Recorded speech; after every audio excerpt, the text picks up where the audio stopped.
மேகதாதுக்கு dam கட்டக்கூடாது, காவேரியில தண்ணி கொடுக்கணும் என்பது நம்ம உரிமை. முதல்வர் விஜய் அவர்கள் கண்டிப்பாக பிரஸ் நீங்க கேட்டுக்கிறீங்க சந்திக்கணும்னு உங்க சார்பா கோரிக்கை வைக்கிறேன். நான் ஒரு விஷயம் மட்டும் முதல்வருக்கு சொல்லணும்னு நினைக்கிறேன். இப்ப கர்நாடகாவுக்கு போனா நம்ம முதல்வரை நம்ம யாரும் விட்டு கொடுக்க போறது இல்ல. ஆனா தமிழ்நாட்டுக்குள்ள நம்மளுக்கு உரிமை இருக்கு. அண்ணன் தம்பியா நம்ம முதல்வரை கேட்கிற உரிமை இருக்கு.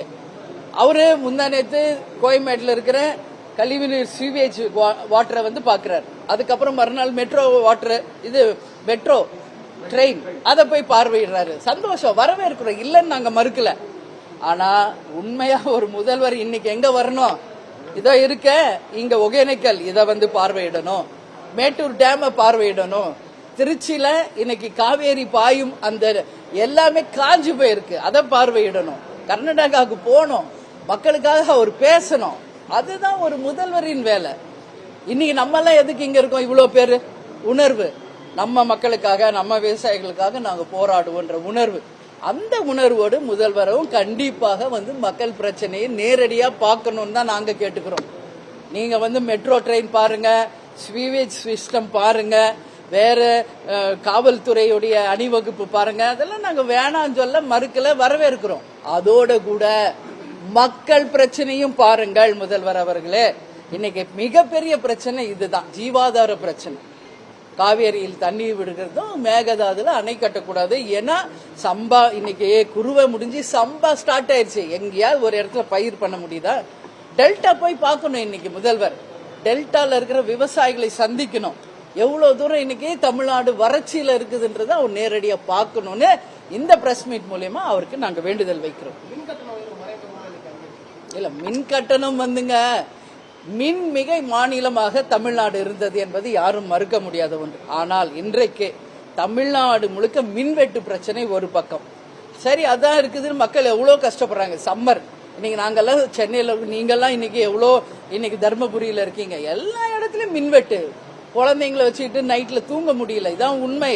அவர் சிஎம் இருக்கிற ஏரியாலே பல நாள் கரண்ட் கட்டு, மக்கள் கூட ரோட்ல உட்காந்து மறியல் பண்றாங்க.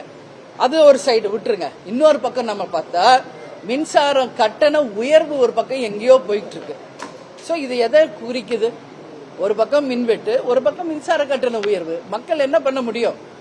இது ரெண்டுக்கும் உடனடியா ஒரு தீர்வு காணணுங்க. மீண்டும் மின்மிகை மாநிலமாக கொண்டு மின் கட்டண உயர்வை திரும்ப பெற வேண்டும். அது மட்டும் இல்லை, நான் சொன்னது மாதிரி மின்மிகை மாநிலம், அதே மாதிரி நீர்மிகை மாநிலமாகவும் தமிழ்நாடை முதல்வர் மாற்ற வேண்டும் என்று கேட்டுக்கொள்கிறேன். கண்டிப்பா 5ஆம் தேதி சட்டசபை இருக்குல்ல, வெயிட் பண்ணுங்க, சட்டசபையில் பாருங்கள்.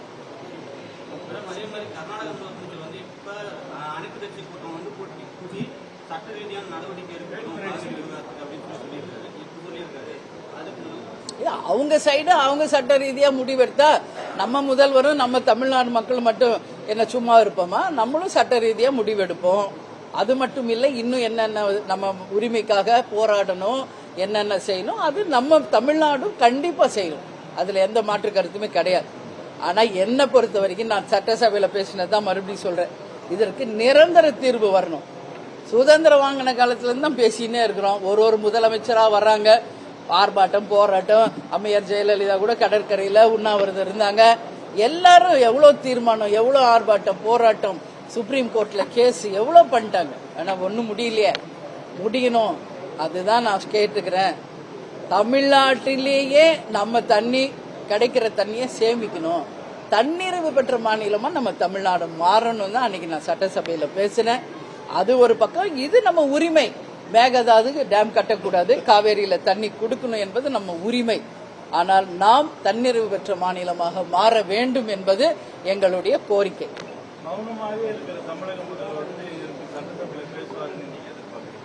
அது நீங்க முதல்வர்கிட்ட கேட்கணும். என்கிட்ட கேட்டீங்கன்னா நான் என்ன சொல்றேன்? இல்ல, அது நீங்க தாங்க கேட்கணும். அது தெரியல, நான் பதில் சொல்ல முடியாதுல்ல.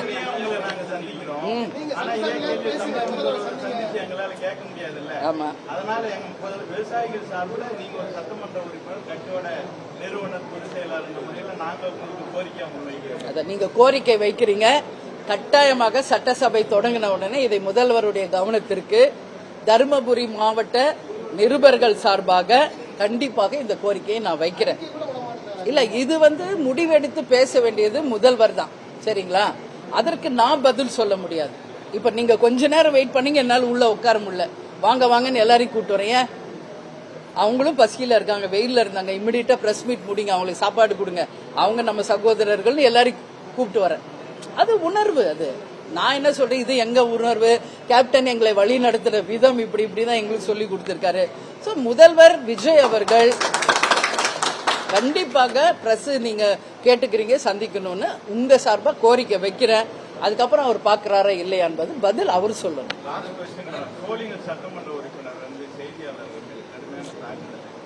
இல்ல 234 சட்டமன்ற உறுப்பினர் இருக்காங்க, 234 தொகுதி செய்தியாளர்கள் முழுமையான பாதுகாப்பு இல்லை. குறைந்தபட்சம் ஒரு சில சட்டமன்ற உறுப்பினர்கள் மட்டும் தான் குரல் கொடுக்குறாங்க, தலைவர்கள் குரல் கொடுக்குறாங்க. ஆனா முதல்வர் இது சம்பந்தமா இது வரைக்கும் எந்த விதமான தகவலும் எங்களுக்கு தெரிவிக்கல. இதையும் நான் அவர்கிட்ட உங்கள் சார்பாக பத்திரிகை நண்பர்கள் சார்பா நான் கண்டிப்பா இதை சட்டசபையில முதல்வர் கவனத்துக்கு நான் கொண்டு போவேன். கண்டிப்பா கொண்டு போவேன். இதுல எந்த மாற்று கருத்தும் இல்லை. நான் சட்டசபையில பேசுறது நீங்க பாருங்க. நான் கேட்பேன், உங்கள் சார்பா நான் கேட்கிறேன். அதே மாதிரி உங்கள் சார்பா ஏன் பிரஸ் மீட் கொடுக்கலன்னு பிரஸ் சொல்றாங்க, முதல்வரை நீங்க பதில் சொல்லுங்க, நான் அதையும் சொல்றேன். பட் அதுக்கப்புறம் டிசிஷன் அவர் எடுக்கணும். இன்னைக்கு நீங்க சொல்றீங்க சோளிங்கர்ல தாக்கப்பட்டாருன்னு, அதுல கேப்டன் டிவியை சேர்ந்த நபர் தான் தாக்கப்பட்டிருக்கிறார். சோ இது யாராக இருந்தாலும் பத்திரிகை சுதந்திரம். இன்னைக்கு 4 சிங்கம் இருக்கு ஒரு தூண்ல, அதுல ஒரு சிங்கம் தான் பத்திரிகையாளர்கள். சோ அவங்கள திட்டுறதோ அடிக்கிறதோ மிரட்டுறதோ யாருக்கும் உரிமை கிடையாது. இது ஜனநாயக நாடு, எல்லாருக்குமே அந்த உரிமை இருக்கிறது. அது போன்று இனி யாரும் நடந்து கொள்ள கூடாது என்பதை இந்த பிரஸ் மீட் மூலமா நான் கேட்டுக்கிறேன்.